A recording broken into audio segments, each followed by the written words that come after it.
The auctioneer dropped the gavel at $85, and somewhere near the back of the barn, Dale Corbin laughed loud enough that the pigeons in the rafters shifted on their beams. It was the kind of laugh a man makes when he wants to be sure everyone around him hears it.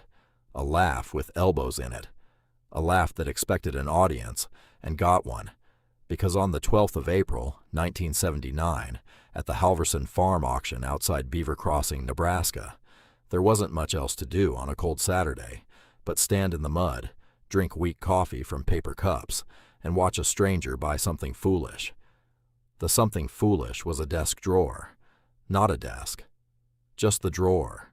A single oak drawer, front and side still square, dovetails still tight, but the whole of it had been bolted shut from the outside with 4 carriage bolts driven straight through the face into a plate of quarter-inch steel someone had fitted to the back like a lid nailed onto a coffin.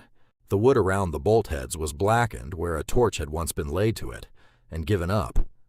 The pull was gone. The keyhole was there but plugged with lead.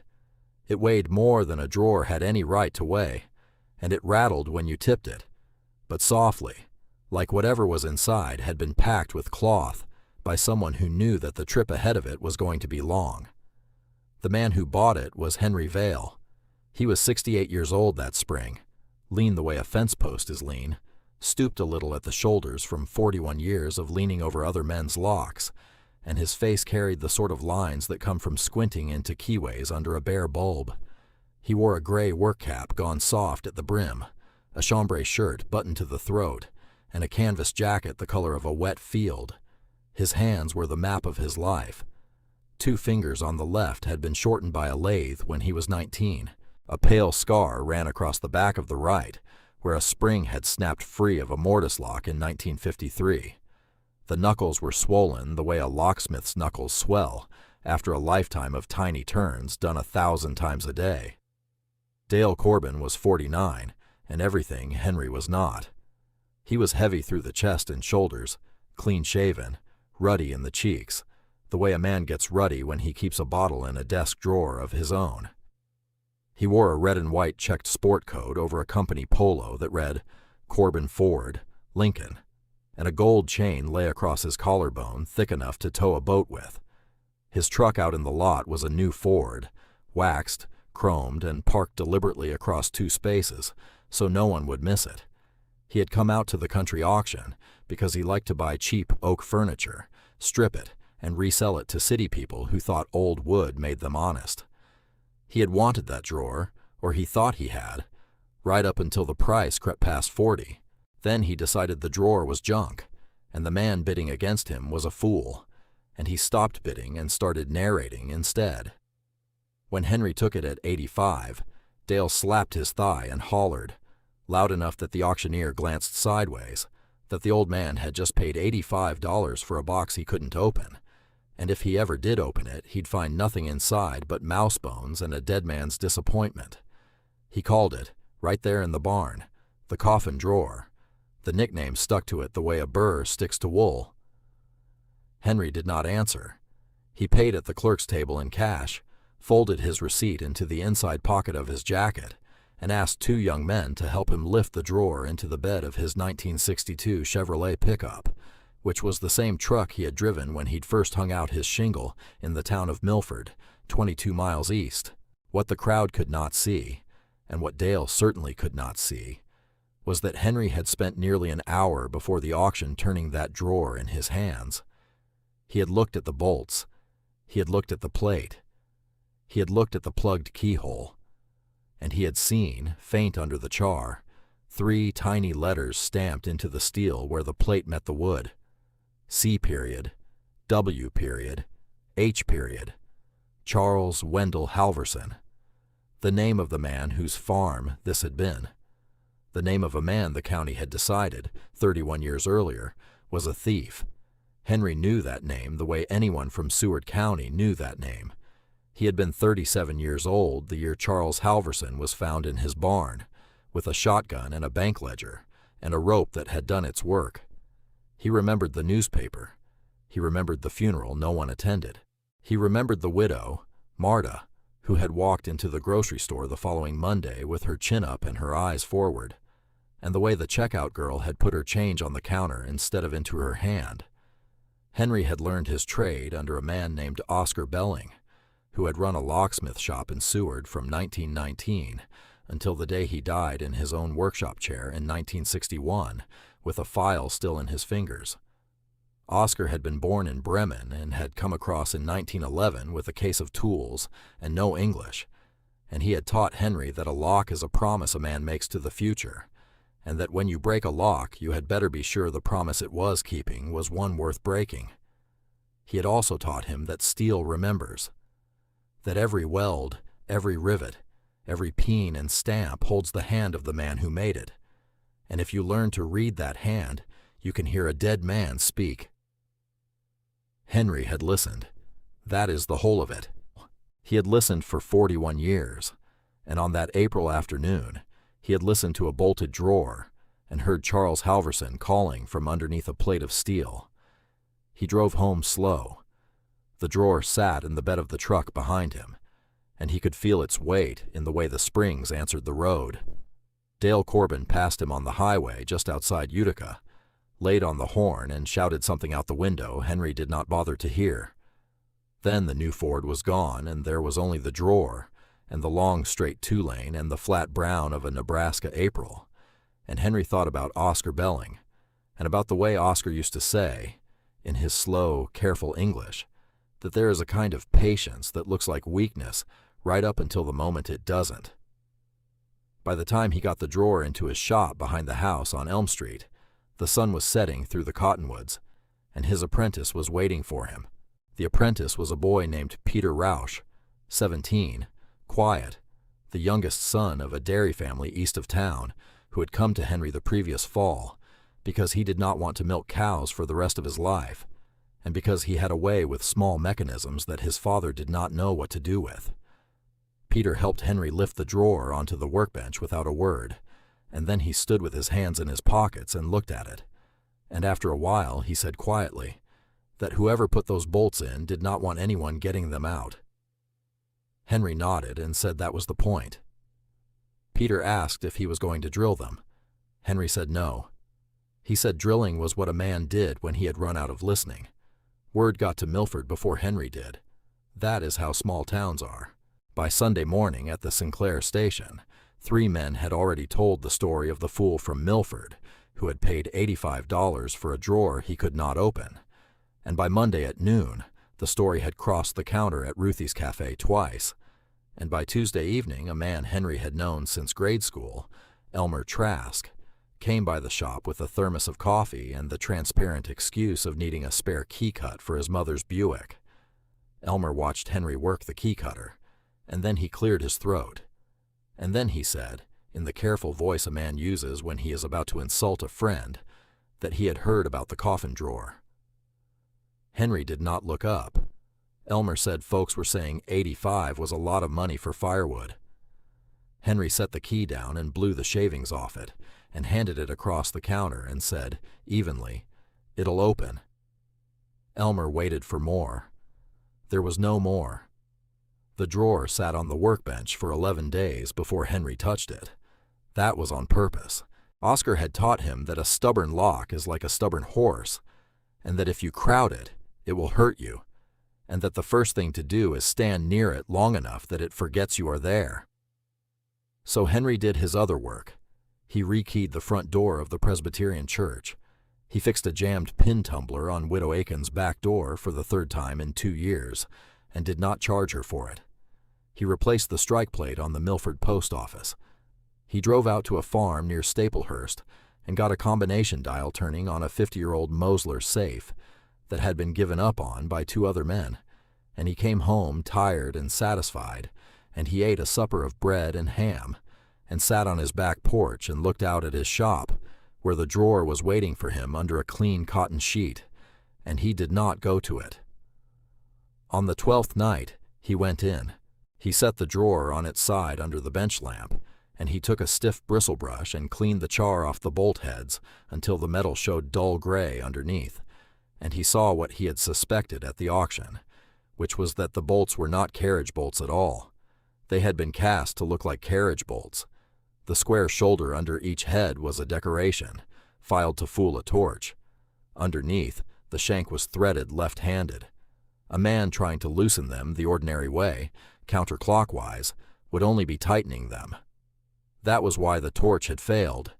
Whoever had done the work had been counting on the fact that a thief, or a bankman, or anyone in a hurry, would burn the wood black trying to turn those bolts the wrong direction, and then give up and drill, and the drill would strike the steel plate behind, and the steel plate had been case-hardened. He tested it with a file. The file skated. He smiled.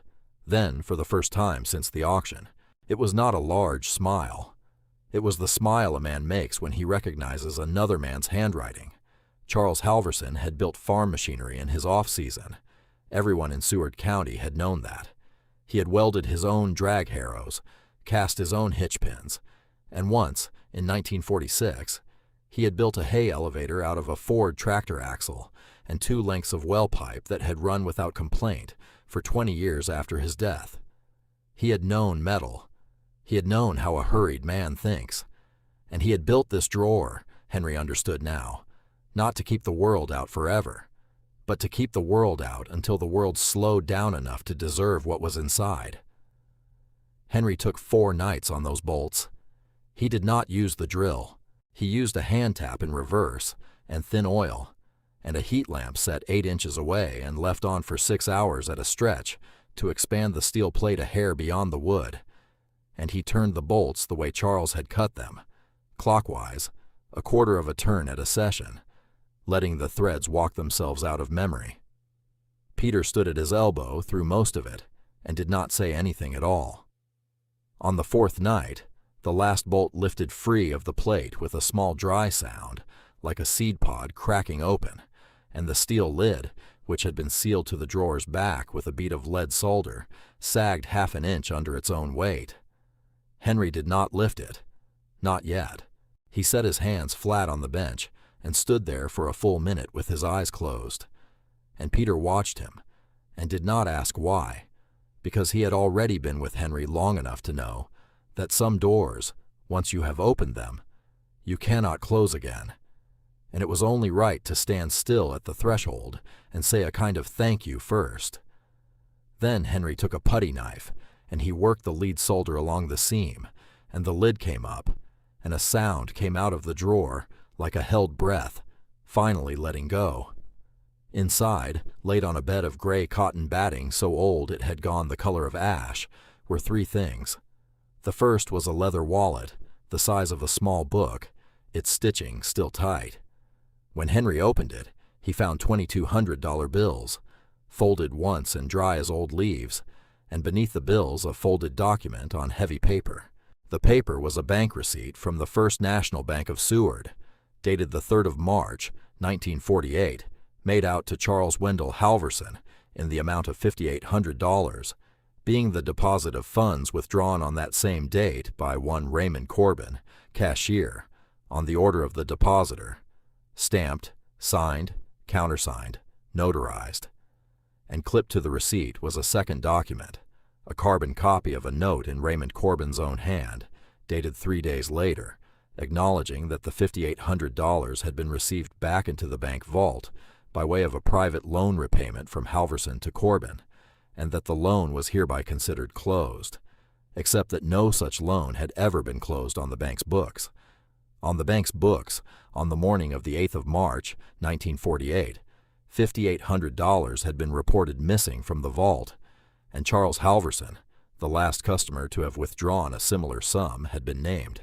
Raymond Corbin, the cashier, had testified under oath that Halverson had come in agitated, demanded the money in cash, and left without a receipt.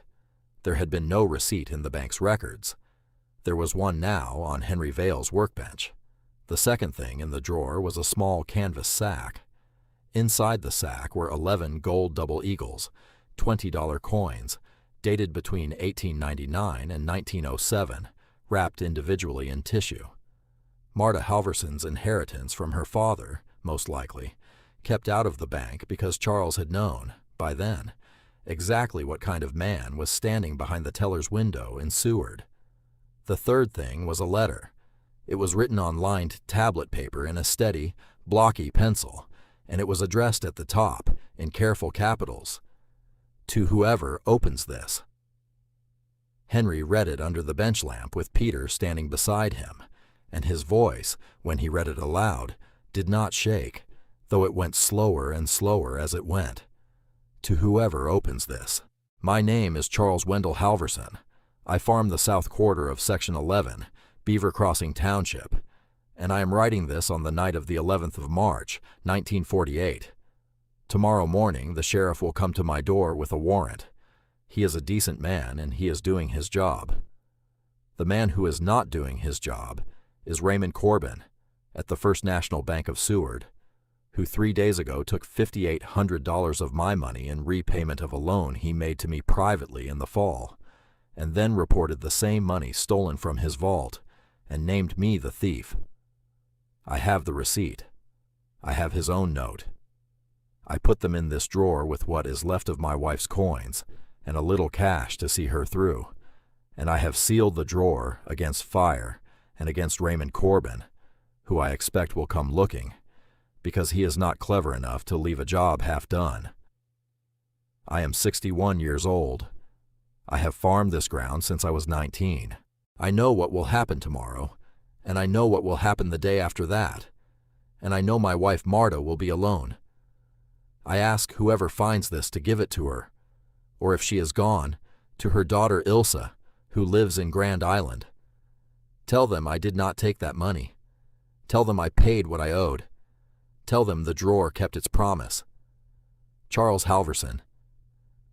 Peter did not speak for a long time. Then he said softly that Corbin was a common enough name. Henry said yes, it was. He said Raymond Corbin had died in 1961 of a stroke in a house on the good side of Seward, and had been buried with a brass band. He said Raymond Corbin had a son.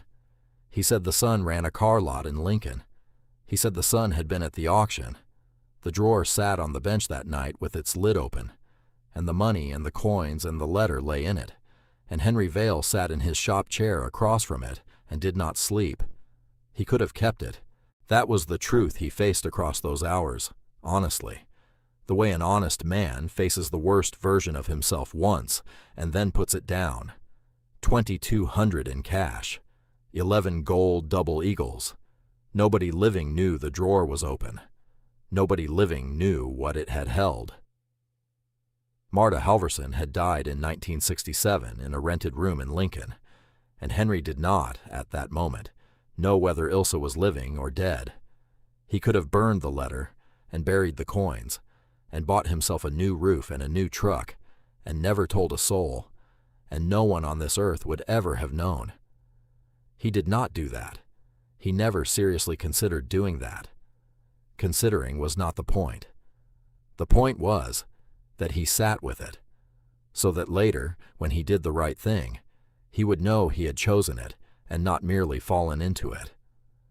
In the morning, he made 2 telephone calls. The first was to the county clerk in Seward, who confirmed that Ilsa Halverson, married name Ilsa Bergstrom, was living in Grand Island, widowed, 64 years old, working as a bookkeeper at a feed store. The second was to a lawyer named Whit Ellery in Lincoln, whom Henry had done a job for once in 1971, and whom he trusted the way he trusted the tools on his own bench. He told Whit what he had. Whit was quiet for a long time. Then Whit said he would drive up that afternoon. 3 days later, Henry Vale drove to Grand Island in his 1962 Chevrolet with the drawer wrapped in a wool blanket on the seat beside him, and the letter and the receipts in a manila envelope on top of it. He knocked on the door of a small white house on a street of small white houses, and when a tired, dignified woman with her mother's straight back opened the door, he took off his cap and he said, evenly, that he had brought her something of her father's. He did not stay for coffee. He did not stay to be thanked.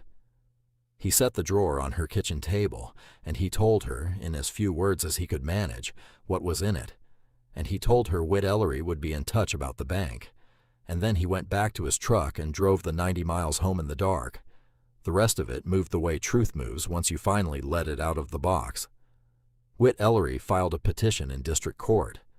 The First National Bank of Seward, under new ownership since 1963, opened its old vault records and found, tucked into a ledger no one had looked at in a generation, a second carbon of Raymond Corbin's private note, filed there by a junior teller in 1948, who had suspected something and lacked the courage to say so. The court, in the autumn of 1979, formally cleared the name of Charles Wendell Halverson. The Seward County Independent ran the story on the front page. The headline used the word innocent. Ilse Bergstrom stood at her father's grave for the first time in 31 years, without shame walking beside her. Dale Corbin said very little. There was not much he could say.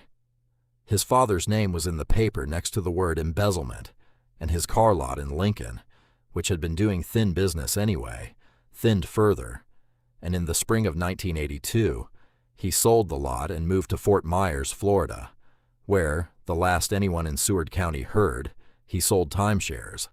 He did not come back for reunions. He did not come back at all. The drawer went, at Ilse's request, to the Seward County Historical Society, where it sits today in a glass case near the front window with the lid propped open, and a small typed card beside it that tells, in 4 short paragraphs, the true story of Charles Halverson, and the promise a piece of oak and steel kept for 31 years. Henry Vail went to see it once, in the autumn of 1979, on a Tuesday evening after the museum had officially closed, but before the volunteer had locked up. He stood 10 feet back from the case with his cap in his hands, and he looked at the drawer for a long minute, and then he nodded once, the small nod a man gives another man when a job is finished, and he went out to his truck and drove home to Milford. Peter was waiting at the shop with a broken padlock from the grain elevator and a pot of coffee on the hot plate, and Henry hung his jacket on the nail behind the door and sat down at the bench and picked up the padlock and turned it in his hands and did not say a word about where he had been. He worked another 11 years at that bench before his hands finally would not do what he asked of them, and Peter took over the shop, and the sign on Elm Street still reads, Vail and Rausch, Locksmiths, though Henry has been in the ground now these many years beside his own wife, under a stone that says only his name and his dates, and underneath, at his request, 3 words. He kept promises. So I'll leave it with you. If you had been the one to lift that lid, alone in your shop at midnight, with $2,200 in cash and 11 gold coins and no living soul who knew the drawer was open, would you have driven 90 miles in the dark to give it all to a stranger? Or would you have quietly closed the lid and walked away?